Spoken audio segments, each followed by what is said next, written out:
forever. It has. Hey, everybody. Welcome to another amazing week of Case Files with Kat And Ashley. All right. You ready for part 2? Yeah. I mean, isn't that like some bullshit though? Part 1. Mm-hmm. Part 1. When I started to really do research on this, like, you know, there's the American Justice, and, you know, it's kind of like, that's how I sort of started it. Like, let me just get the story.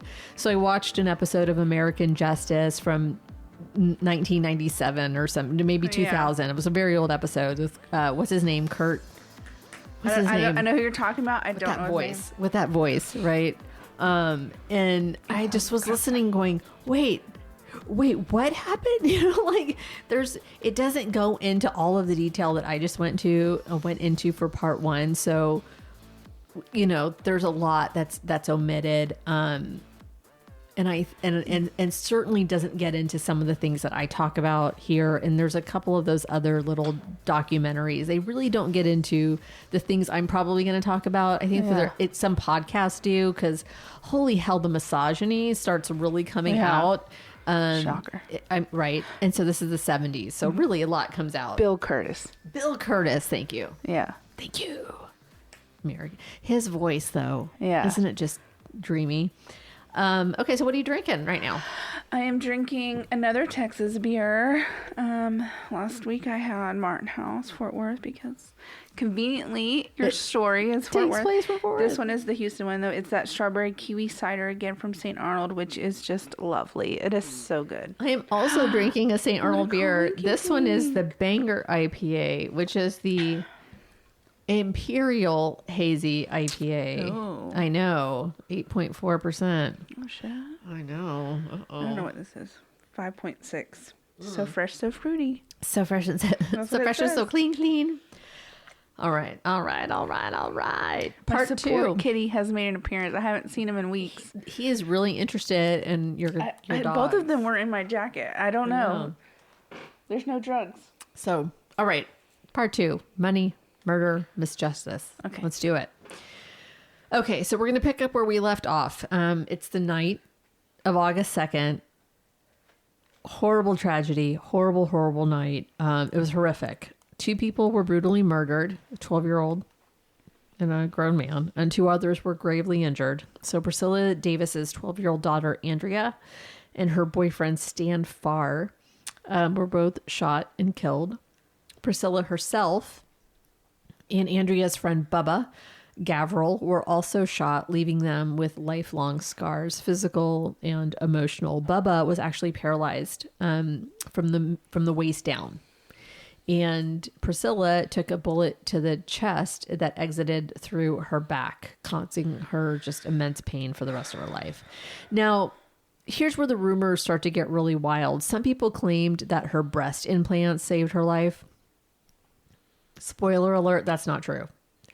The bullet actually pierced the bottom of her breastbone and exited near her spine. So it wasn't the implants. It was just pure fucking luck that she survived. She was so close to being paralyzed too then, huh? Or dying. Going through her spine could have killed her. I mean. Yeah. Just fucking luck. Yeah. So yeah, like that, just put that myth to rest. But lots of people were reporting that, even like authors of books and shit. Like, no, it was no. Can we just, that's just like a tabloid rumor. You know what I mean? Like, it's lame. Anyway, ridiculous. Anyway, so her wound was so serious. Like, she even at home when she got home, she ended up having to go back to the hospital because she had gotten a staph infection. And man. So it was just really, really bad. She missed her daughter's funeral. Like, oh my gosh. Fucking I cannot imagine. Awful. That's just it. That is one of the most heartbreaking parts of it. I just can't. I mean, ugh. Okay. Anyway, back to the story. Because there's really just a lot to unpack. Okay, so this is a quote from CBS's 48 Hours Murder in the Mansion. And this is Christy Jack. She was a prosecutor in Fort Worth before she became a defense attorney. She says before she switched to the other side. And you can begin to see the special treatment already started. of Cullen Davis, I mean. She says, I mean, you're talking about the death of a child, but in Cullen Davis's case, he was allowed the luxury of getting dressed. He even went so far as putting on a sports jacket. There were no handcuffs. He wasn't treated like a normal suspect. You know, like there was no perp walk. This was a man who killed a 12-year-old and another guy point blank killed him too. Huh? Didn't he do it point blank? Like point blank. And then killed another person, shot 2 more other people, and you're going to let him get dressed.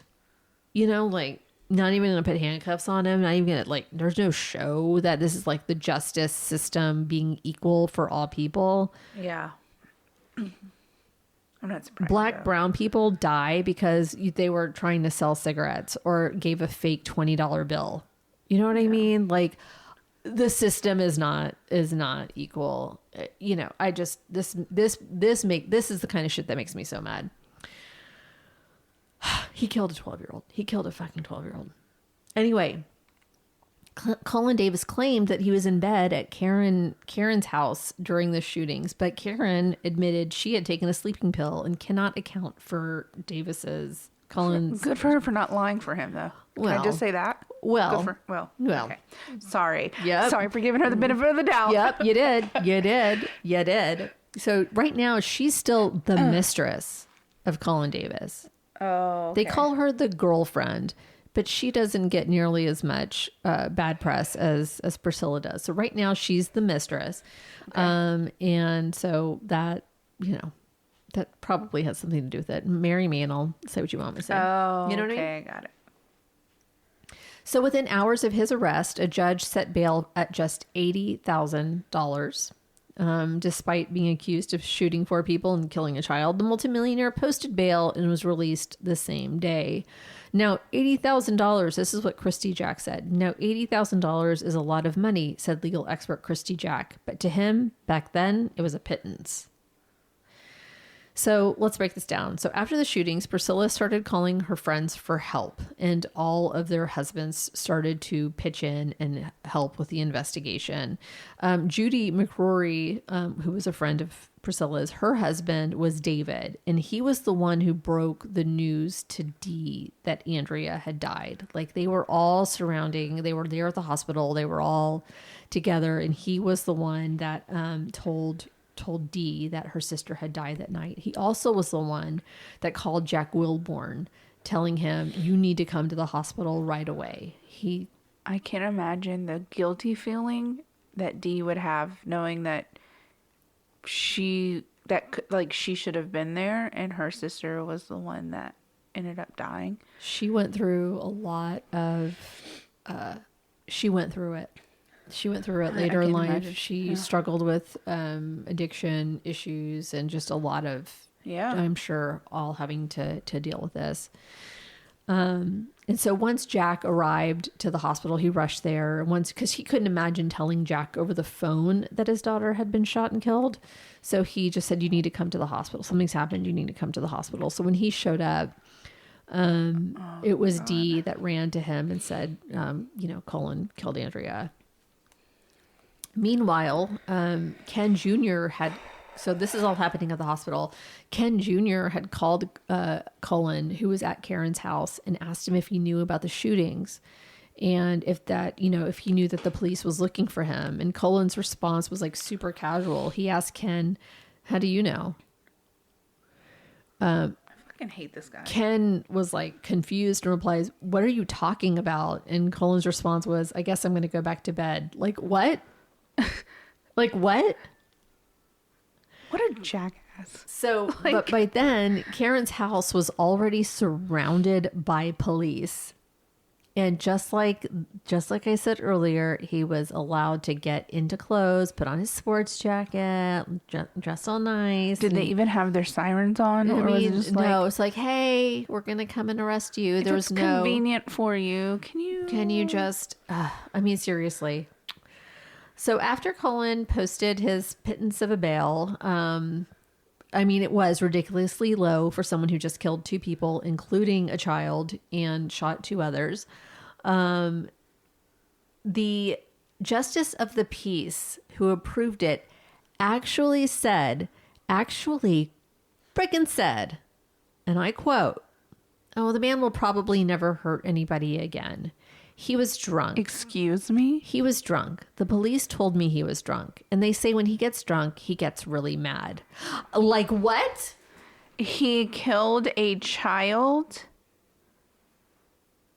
and someone else and and probably would have kept shooting if there had been more people. He chased after Beverly. He would have kept shooting. That's what I'm saying. Like, he was drunk. He was drunk. And when he gets drunk, he gets mad.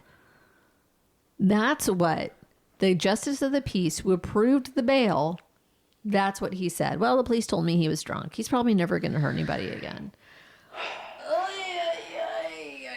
This is why there are so many true crime podcasts out there. This is why. This is, you know what, Ashley? Yes. Correct. Truth. Anyway, so Cullen's attorney wasted no time on checking him into a hospital that specialized in drug and alcohol rehabilitation. But not murder. But not murder. Okay. But let's be real. This move wasn't just about rehab. It was strategic. It kept him safe from an understandably angry Jack Wilborn. They were kind of worried that he might be the angry dad wanting to come back for vengeance. How horrible that would be. And also it kept him away from the press because don't talk to anybody. Yeah. And it helped paint him as a victim battling depression and addiction. Convenient, right? So this case just gets messier and messier. Okay, so while this drama is unfolding, the DA is hard at work trying to build their case against Cullen. So they're piecing together his movements on the night of the shootings. And here's what they find. So Cullen left his office at 5:30 at night, 5:30 p.m., and parked his Cadillac in a parking garage. But instead of driving his usual car, he took a company truck for the rest of the night. Now, here's where it gets sketchy. When Cullen was arrested at Karen's house, his Cadillac was sitting in her garage, but the company truck, that didn't show up until after Cullen checked himself into rehab. Weird. So that means he had to have had help, right?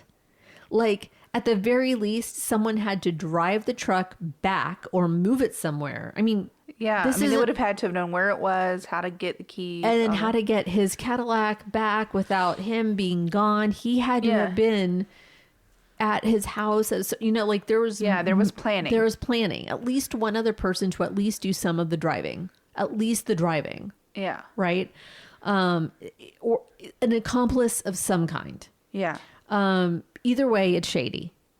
Shady. Yeah. Sus as AF, right? So let's talk about Roy Rimmer Jr.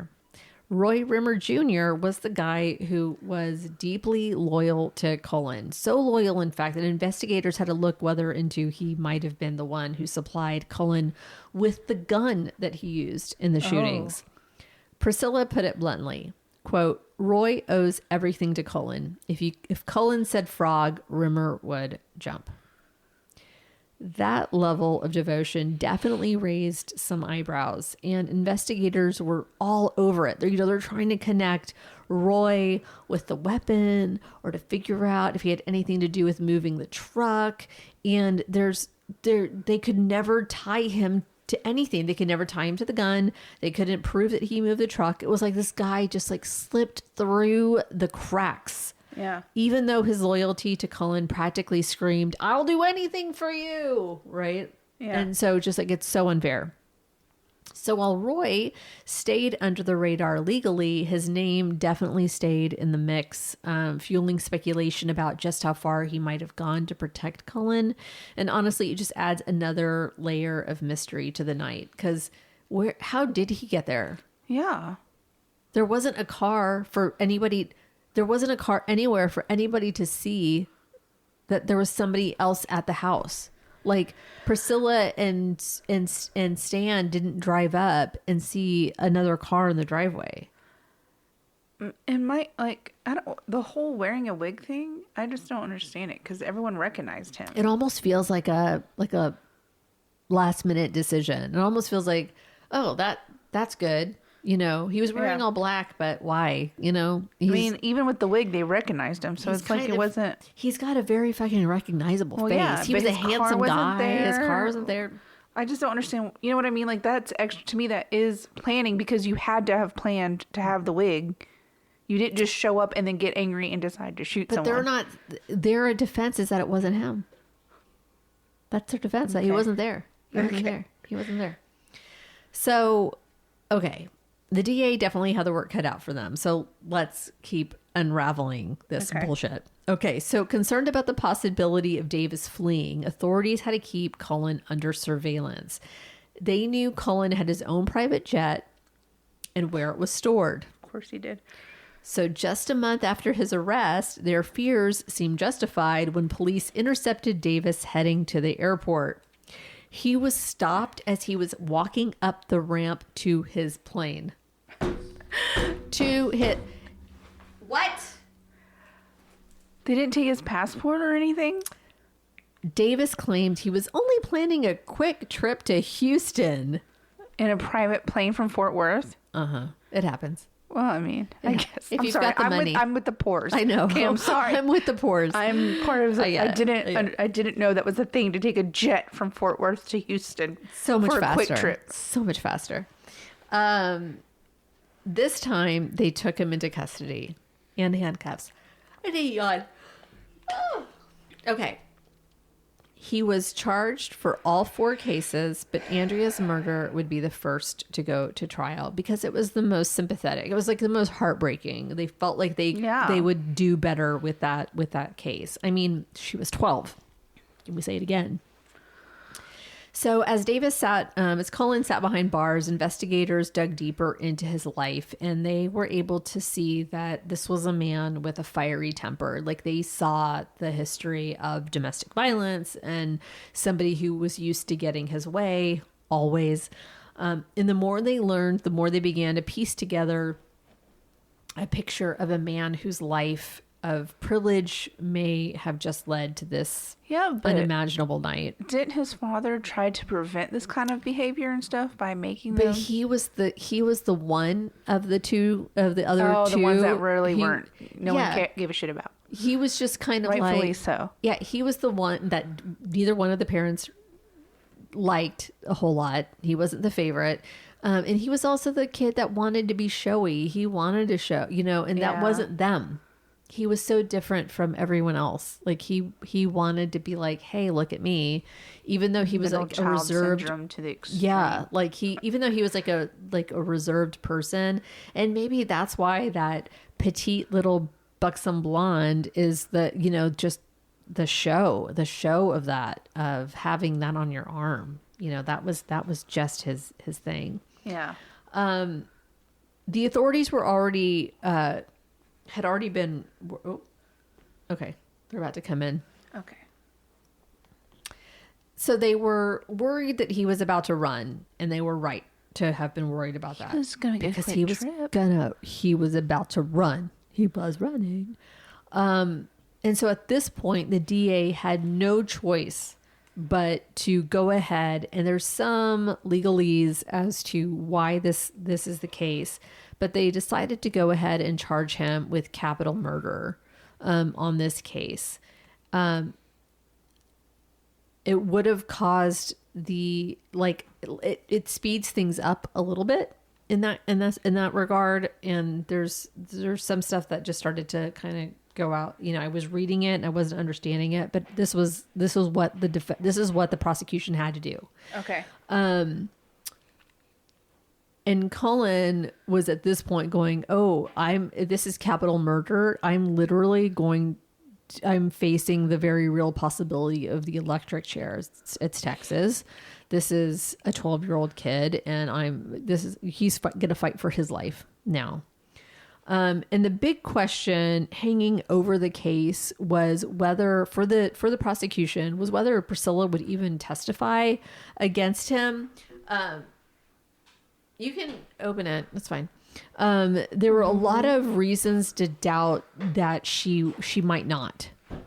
So Cullen had a lot of money. He could have offered her a sweet ass deal. He could have been like, you drop this case or you don't testify against me. If you don't testify, they have nothing. And, you know, I'll give you all this money. He could have done that. Yeah. Also, she was his wife. She could have been compelled not to testify. Because they technically were not divorced yet. They were technically not divorced yet. Okay. So she could have been compelled not to testify. So there were just all these little complications that the prosecution were like, we do not want to take anything for granted. And so it was like, listen, sign this agreement that you'll testify. We're going to go after him as a capital murder trial. This could mean that he could end up in the chair. Are you okay with that? She's like, he took my daughter away from me. Abso-fucking-lutely. Yeah, that's what I was thinking. Was like, why wouldn't she with the daughter situation and the husband or boyfriend? There was also a part of her that was like, I don't necessarily, you know, like she wasn't like wishing him dead, you know, like there was, she was still just a good person, you know, like it wasn't. I'm learning more and more as we do these stories that I'm just not a good person because I do not feel the sentiment a lot of these people feel. You know, like there's just, she felt okay. She was at peace with like, listen, if this is the justice system, I'm gonna follow. This is the law. I'm gonna follow it. It wasn't like, yeah, I want that motherfucker dead. It wasn't like that. It was like this. Yes, I apologize for sighing so much in the other episode, and I feel like it's just happening because this is pissing me off. I told you. This is the most angering story ever. And I'm waiting for Jason to come and grab a seat just to give his 2 cents too. So the potential of her just not even going onto the stand was really, you know, it was really present. Anyway, so when Priscilla agreed to testify, it was a game changer. That, combined with Cullen's attempted flight, gave the DA the momentum they needed to move forward. Now they're all in, and they're ready to take on one of the most powerful men in Texas and aiming for the highest stakes possible. This was no longer just a murder case. It was shaping up to be a fight for Cullen's life and for justice for Andrea and Stan, and Andrea first. So Cullen was granted bail for Stan Farr's murder, set at a staggering $500,000. But for Andrea's murder, bail was denied. That was one small victory for the prosecution. And if I'm celebrating that, you can only imagine what comes next. Ugh. But Cullen wasn't about to let this case take him down without a fight, so he spared no expense in building his defense team, and he hired the legendary Richard Racehorse Haynes. If you don't know who that is, I'm going to have to do a story like just on him. He's just an interesting figure, not just an interesting figure in Texas true crime history, but he's really one of the most high-profile attorneys Texas has ever seen. Haynes was known for his courtroom theatrics and uncanny ability to cast doubt. Approached the case with his signature style, describing his defense strategy in this case as ABC, anybody but Cullen. The trial itself was pretty groundbreaking. Cullen Davis was the wealthiest man to ever be tried for capital murder. Number one, the wealthiest man. And for the first time, a defendant outspent the state of Texas. So, fair? No, not really. With virtually unlimited resources, Cullen had access to everything he needed to fight the charges, resources that just dwarfed that of the prosecution. And Racehorse Haynes, who had never lost a capital murder case ever, was in his element. I looked him up, and he also, in Texas, won 163 drunk driving cases in a row. Like, he's just... He's just the lawyer. The lawyer. So Haynes wasted no time going after Priscilla. I don't want to call him Racehorse. Racehorse wasted no time. So Haynes, he went after Priscilla, and he went after her hard. She was the prosecution's star witness, right? So he painted her as a scorned woman and leaned hard into misogynistic tropes, calling her a floozy and like questioning her credibility at every turn. His remarks were pretty fucking brutal. Once saying, quote, "Females have absolute tunnel vision for a project such as the destruction of a husband or boyfriend." Wow. Wow. And the media ate it up, and public opinion began to shift. And because that's where he went. He went straight to the media and tore her apart. What are you reading? Reading all these cases that he won. I know. It's a lot. It's a lot. Like it talks about, he's explaining how he wins so many cases, like what logic he uses. Read it. He said, at an American Bar Association in New York in the late 1970s, he explained how to plead in the alternative, because he said that the secret to his legal advocacy was to have the answer to any prospective question from a judge or prosecutor, or if an answer wasn't at the ready, be prepared to change the subject. So he said, say you sue me because you claim my dog bit you. Well, now this is my defense. My dog doesn't bite. And second, in the alternative, my dog was tied up that night. And third, I don't believe you really got bit. And fourth, I don't even have a dog. He said when he began practicing law, he would always ask his clients to thank the judge and the jury after their acquittal. Anyways, he said he ended the practice after one client said, "Ladies and gentlemen, I want to thank each and every one of you, and I promise you that I will never, ever do it again." Basically admitting that they did the crime. But anyways, basically that was his tactics, though. He had flamboyant tactics. Flamboyant is true. But anyways, it's just... Yeah. Wow. Yeah. Anybody That's but what money will do for you. That's it. So let's not forget. No, this was... And you know what? He was really good. It wasn't just that... I mean, he deserved all the money he got. He definitely deserved the money he got because he was good. It wasn't... He had a lot of high-profile cases. Yes. I was just looking at all of them. So he's saying this about women. And let's not forget, this was 1977. Women had only gained the right to have credit cards in their own names in 1974 with the Equal Credit Opportunity Act. So we were barely like equal status in this country, right?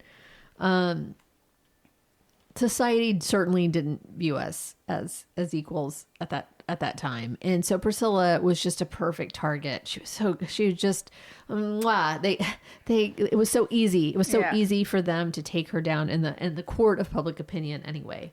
I mean, she was labeled a gold digger with her blonde hair, fake boobs, glamorous lifestyle, her rich bitch necklace. Did she do all of those for him? Like, she dyed her hair blonde and got the she was already blonde, and she was naturally busty.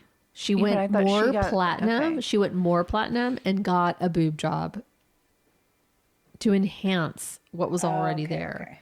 But she was already busty. Like, she was so small, but had big boobs anyway. And then they got bigger, but not like comically big, you know, but it was definitely bigger.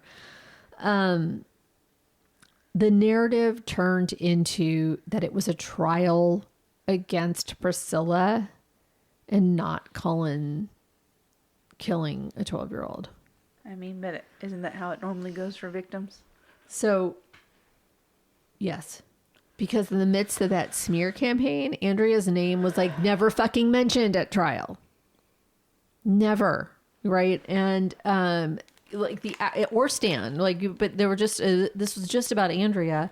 The trial devolved into a circus centered on Priscilla, leaving the prosecution scrambling to defend her instead of seeking justice for Andrea. I'm about to throw these headphones. Throw them. I told you were going to be pissed off. Where's my cat? Speaking of cats. No, I'm just kidding. Justice for the cat, too. Well, yeah, that too. So Priscilla tried to get her story out through interviews. So she would do an interview with D Magazine and Texas Monthly, both of D Magazine out of Dallas and Texas Monthly, both of which offered sympathetic portrayals, but other media outlets were not so kind. She became, I guess, like one of her own worst she became her own worst enemy because she would not say that's a lie about her. She just kind of wouldn't tell the truth. You know, like she wouldn't clear it up. She just like, people are going to believe what they want to believe. Yeah. No matter what I say, they're going to believe what they want to believe. Yeah. And, you know, there were rumors that there were fucking like cameras in the ceiling fan of her bedroom. And it was like, really, it was just this really cool light fixture, you know, but she was just like, yeah, look at that. Look at that camera. And she never said, that's just a light fixture. She made a joke that it was a camera when she met with the AP. It's like, help yourself. Yeah. Help yourself. Tell, you know, like, she just kind of made jokes about it. Because no matter what, people, you either believe her or you don't. You know what I mean? Like, she's not going to change your mind. You're already stuck, you know? Yeah. So, there were the public questioned, the rumor mill was just on fire, and the public questioned her parenting for leaving Andrea home alone that night. I'm pretty sure all y'all motherfuckers left your kids. Jury? This is the were they 70s. Like 17? I mean, because like this was like, I mean, even in the 80s, 90s, I was left alone. Hello, this is latchkey kid heaven. I'm pretty sure no one knew where I was most of the time. Most of the time, exactly. No one had cell phones or whatever. Like, and I'm saying they lived in a mansion, which I assume was guarded on with a hill, with alarms, far away from anything. Yeah, alarm systems galore. It's not like she was living in the ghetto with broken windows and, you know, surrounded by crack houses or whatever. You know what I'm saying? Just, she was fine. She was so fine. And she was a very good kid. Anyway, so rumors were running amok. So the public questioned her decision to leave Andrea alone that night. There was gossip about her hosting wild sex parties and being involved with drugs. Just all of that just spread like wildfire. And Racehorse capitalized on these rumors, bringing in every man Priscilla had ever dated to suggest that the murders might have been committed by anyone but Cullen. A, B, C. He even weaponized her addiction to Percodan, which was a painkiller that she had started taking for the back pain caused by the bullet that Cullen shot into her body. I'm going to flip this fucking table. It makes me so mad. I'm done with your story. And Haynes didn't stop there. He employed a cutting-edge tactic, hiring a jury consultant. Now, this was the second time in history that a jury consultant had ever been used in a high-profile case. The first was in 1972 with the Berrigan brothers trial. That was in 1972. And so a jury consultant, helps with the voir dire. The voir dire is a process of questioning potential jurors to find the most favorable candidates. So basically, they sat there and watched everybody answer their questions and told the defense attorneys, that's a good one, that's a good one, that's not a good one, that's a good one. They crafted questions that would help them just figure out if those jurors would be on Cullen's side or not. And so that was a brilliant move by Racehorse. So during the grueling jury selection process, which ended up taking weeks on this trial, an unexpected bombshell dropped.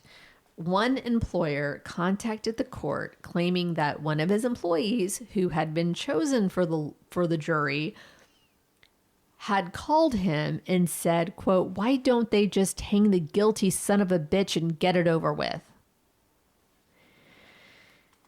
The employer brought this straight to the judge, stating it as fact. The employee, however, denied the claim, saying that he had only said this to get her out of jury duty so she could get back to work. I fucking hate people. There's no way to prove what actually happened, but the damage was done. In the statement tainted the process, so the judge had no choice but to declare a mistrial before the trial had even started. Now, the defense was actually really pissed off about it. It was a blow to both sides, but the defense was pissed because they had just spent all this money, all this time. They'd started picking these jurors, blah, blah, blah, blah, blah. So they had to do the mistrial even though it hadn't started because of one jury that they couldn't prove if they even said it? Yes. Is that still a thing? They had to start all over. Probably. So it was chaotic. It was a frustrating delay in the case. It was already steeped in so much drama, and now we have this, and the stakes were only getting higher. So, all right, since I'm keeping this to a two-parter, I'm going to skim through some of that chaos quickly because there's so much. I'm really... Girl, I'm cutting out a lot. If you want to know more, there's so many Texas Monthly articles. There's Star, there's D Magazine, there's a great Southern Fried True Crime two-parter. It's really, there's just a lot of information. So Cullen's team was working overtime to get him out of jail, right? Because right now he was denied bail, right? And they're trying to just get him out of jail. One of their bright ideas was to get David McRory. You remember him? Yes. So he was the husband of Priscilla's friend, and they were trying to get him to sign an affidavit. And this affidavit, which was clearly written for him, painted Priscilla as a terrible mother. It included all the rumors, wild sex parties, drugs, accusations involving D at these parties, and you just name it. They just threw everything but the kitchen sink at her. And they also claimed that Beverly Bass told Bubba Gavril what to say, saying that Bubba shot him.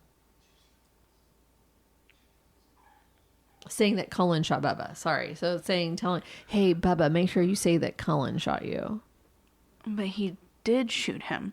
Yeah, he did shoot him. And he had met Cullen before. He knew Cullen. He'd met him several times. Like, he was not a stranger. As Beverly said, she saw his ugly fucking face. Ugly fucking face. So here's the kicker. McRory went straight to the judge and said he'd never made those claims and that he was being pressured, coerced even, to sign the affidavit. And so the scheme blew up in Cullen's face, and the judge, because the judge wasn't like buying any of this, and he just decided he was not considering releasing Cullen after that stunt. Stay in jail until the trial. So, but fed up with this circus, the judge decided the trial needed to be moved to another jurisdiction. Enter Amarillo. Oh, God. A total win for the Cullen defense. Why? Well, Karen Master, Cullen's girlfriend, was from Amarillo, and her daddy was a pretty big deal there. Shocking. So shocking. And on top of that, Cullen's local defense team had a cozy relationship with the county judge. Oh, I'm so done with this episode. Translation, Cullen just scored a serious home field advantage. The deck wasn't being stacked. The deck was being stacked, and it was clear that the fence wasn't pulling any punches. So how did it play out in Amarillo? And isn't this like a bunch of bullshit? It is. I'm done. I'm checked out. Your face is red. She's checked out. So with the odds increasingly stacked in Cullen's favor, the trial was becoming less about the brutal murder of a 12-year-old girl and more about dismantling Priscilla's reputation. And honestly, it's infuriating how the focus shifted so completely away from Andrea. The state's case against Cullen Davis had one glaring weakness: a lack of physical evidence. There were no fingerprints. There was no murder weapon. Just the testimony, just the testimony of the 3 eyewitnesses. And let's be real, eyewitnesses were no match for Richard Racehorse Haynes. The person who got shot in the chest is not a good witness? Or the person that had to run from him? How many drugs were you on that night? How many drinks had you had? Are you sure it wasn't any of your drug dealers? Or yeah, but what about Beverly? She hadn't been drinking or doing drugs. Priscilla told you what to say. You two met in the driveway before saying you separated and concocted your plan. She was at the neighbors. I'm so confused. Yes. How juries listen to this crap. Just reasonable doubt. Reasonable doubt. That is what a defense lawyer does. Offers reasonable doubt. And they bought it. So Ray's Horrors had a formula for dealing with them. First, discredit their credibility. And if that didn't work, present an alibi. If that failed, he'd overwhelm the jury with a blizzard of technical expertise on ballistics and medicine, crime scene analysis, and more. And if all else failed, he'd turn to what some call the ultimate lie technique, casting doubt so big it left jurors questioning reality itself. Did you say there was no gun? So they never found the gun he used? Never found the gun. In this trial, Haynes went all in on discrediting eyewitnesses, particularly Priscilla. By the second week of the 13-week trial, the jury practically hated her. Haynes painted her as manipulative and unreliable, spinning an elaborate narrative that shifted the focus away from Cullen and toward what he called phantoms, anyone but Cullen who could have committed the crime. He especially targeted Priscilla's lifestyle, portraying her as a, quote, second worlder, a term he and his team invented to describe someone living in two contradictory worlds.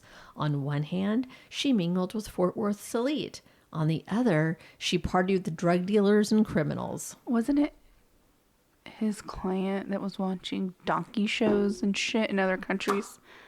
Haynes brought in addiction expert Dr. Robert Miller, who testified that Priscilla's alleged Percodan addiction could easily have caused her to misidentify Cullen as the killer. Did that start after she was shot?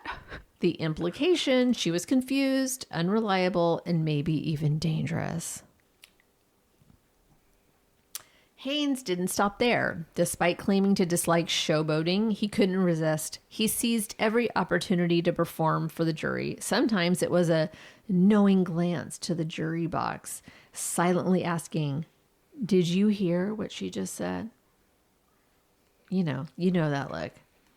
Other times he used props like a large poster-sized photo of a man that she had dated that was her standing next to him, butt naked, wearing only a stocking covering his genitals area.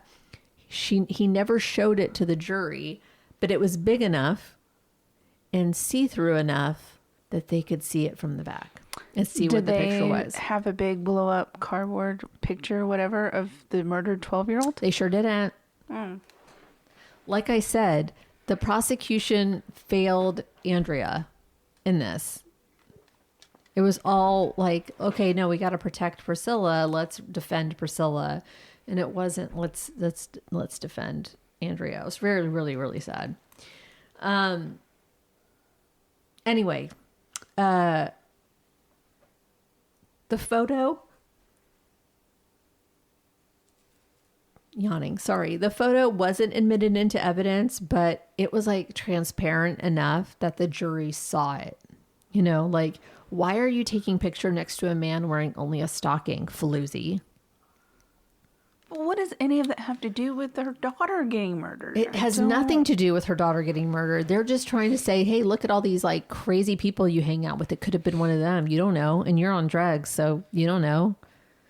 And if that wasn't enough, Haynes leaned into lurid stories to paint Priscilla as morally bankrupt. Witnesses testified about alleged drug-fueled parties and even worse accusations. Valerie Marazzi, a friend of Priscilla's daughter Dee, described an evening where Priscilla, Ruffner, another person, and others were allegedly naked together in bed, swapping partners. Though the claims were salacious and often unverified, they played perfectly into Haynes' strategy: make Priscilla the real villain of the story. And by the end of the trial, the focus wasn't on the murders of Andrea Wilborn or Stan Farr. Instead, it became a spectacle about Priscilla Davis's character, or rather, the character Haynes created for her in the jury's mind. And that shift, that complete reframing of the narrative, was how Haynes worked his magic. It was messy, scandalous, and absolutely strategic. And you know what? It worked. After a trial that captivated the nation, Cullen was acquitted of all charges related to the murders. Like, how? What in... Are we living on the same planet? Now, this is a fucking quote. This is a fucking quote. This is a fucking quote from one female juror. And this was said at a booze-laden victory party that Cullen threw after the trial. She said, and this is a quote, "Rich men don't kill their wives. They hire someone else to do it."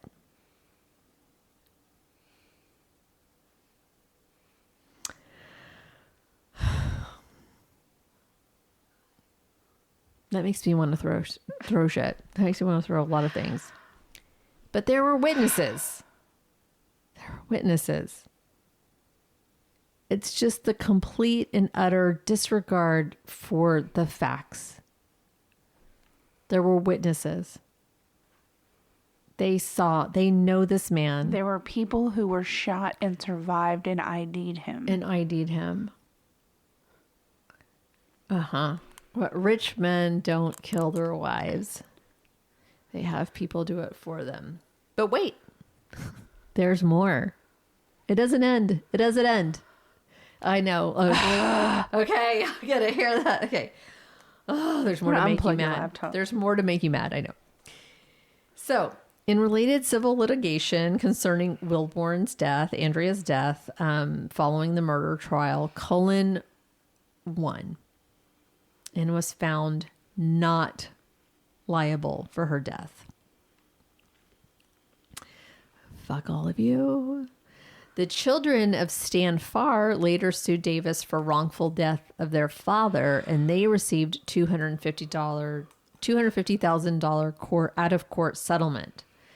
John Farr, the son of Stan Farr, has forgiven Cullen for the murders, and even though Cullen refuses to pay him what is owed now, in the wrongful death suit, he still wanted to go and spend the night in this man's house because he wanted to look this former millionaire in the eye and tell him that he forgave him years ago.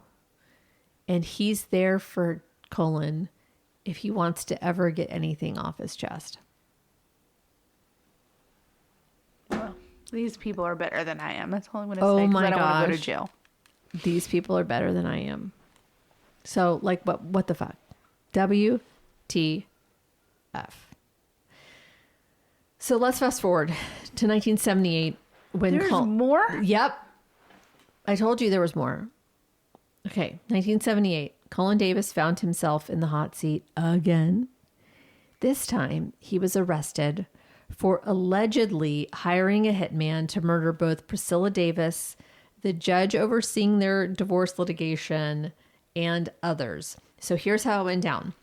15 other people. First 15 people total on that list. Anyway, here's how it went down. The case revolved around a tape-recorded conversation between Davis and David McCrory. That same David McCrory, who is now working undercover as this hitman for hire. The recording, made in the parking lot of Coco's Famous Hamburgers, of all places, allegedly captured Davis discussing the murders. When Davis was arrested at the scene, the tape became the centerpiece of the case. Now, the FBI was in on this sting. The FBI wired up McCrory. Like, they were like, I don't know if this is true. And he brought them enough evidence. And they were like, okay, let's get you with the wire. So they took video. They had audio. Now, this trial was groundbreaking for another reason. It was one of the first in the U.S. to use forensic discourse analysis on tape-recorded evidence. A discourse analyst actually testified that Cullen's words on the tape didn't legally constitute solicitation of murder.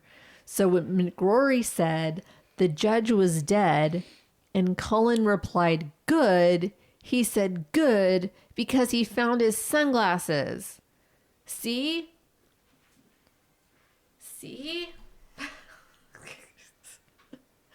He was saying good that he found his sunglasses. Once again, Cullen turned to Richard Racehorse Haynes for his defense, and just like before, Haynes went to work dismantling the prosecution's case. He attacked the physical evidence, pointing out that Cullen's fingerprints weren't even on the cash he allegedly paid to McRory.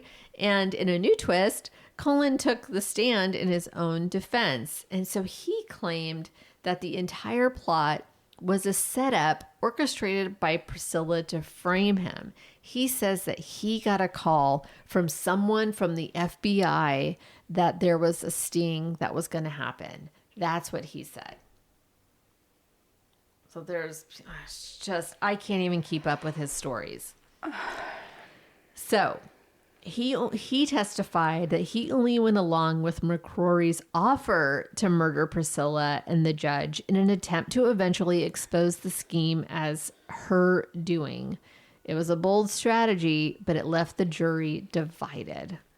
Like, the judge even pretended to die in this situation. He had a white t-shirt on. They poured some ketchup on it, and they put him in a trunk, and, you know, it looked like he had been shot. And so he handed that to, McRory handed that to Cullen. Like, look, we got the judge killed for you. And he's like, good.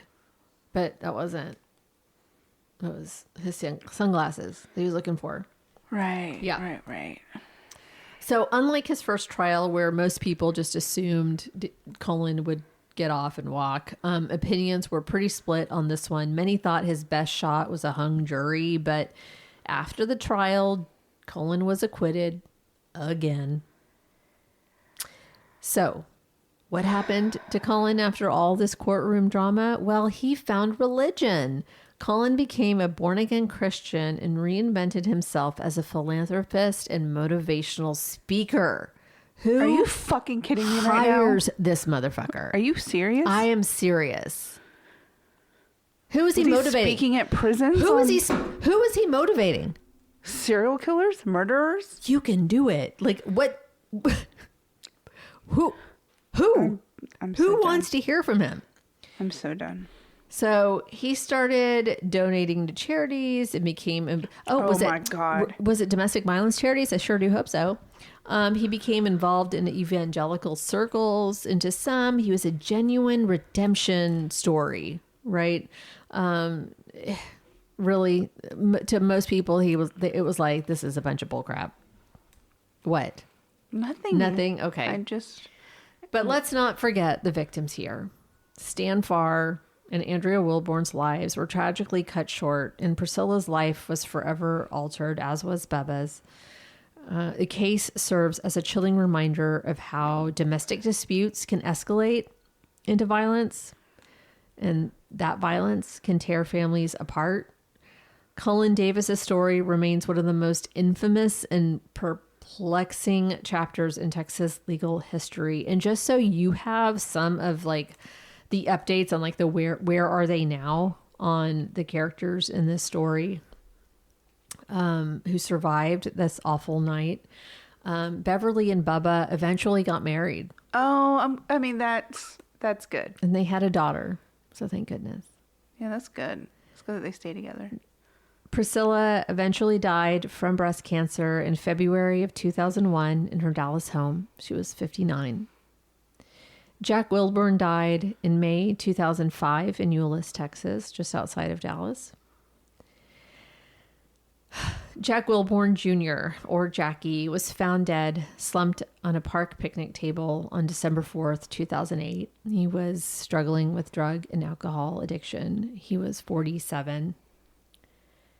This left Dee all alone, and Dee died in a terrible car crash in 2020. Oh my gosh. And Cullen, that motherfucker is still alive. Of course he is. And I can't wait to give the update when he's not. And that is my story. Well, I, for one, am glad it's done. I'll be leaving now.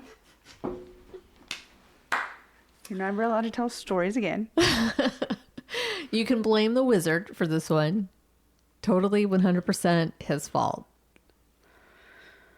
He can get the silent treatment for a week. I'm done. She's done, y'all. She's got nothing else to say. We're hiring for a new host. It would be helpful if your name is Ashley. Oh my God. We have a lot invested in the branding. She's so mad. This is one of the most frustratingly unfair stories. It truly is. I was reading some of the other cases by this lawyer, and I just think we should just do all of his cases. They're so mad. Yes. They're so insane. He's famous, and I mean, there's a reason for him to be that famous. But yeah. Oh, and Cullen's third wife, Karen, died in 2016. He had a third fucking wife? He married Karen. Oh, they got married. Yeah. Of course they did. So they eventually got married because she was like, you need to get married. You need to marry me. And on the stand, even though she had told the police that she had taken the sleeping pills, on the stand, she was like, I woke up at 12:40 and he was sitting next to me. That is not what you said to the grand jury, and that is not what you said to the police. And she was like, oh, I didn't think it was important. The jury thought she was lying, but they still acquitted him. And I assume she didn't get charged. Oh, she didn't get charged for shit. Nice. Yep, and she went blonde. So blonde. Okay. But yeah. And yeah, that's it. So we'll see you next week. I don't know right now. I don't know what to tell you. I'm very on the fence. She might boycott the show from now on. Yeah. But anyway, so that's the story. Y'all just... My story next week I don't think will be this fucked up, okay? It's pretty fucked up, I know. It is. Thank you, Wizard. Anyway, we'll see you next week. Until then, be good to one another, please. See something, say something. Bye.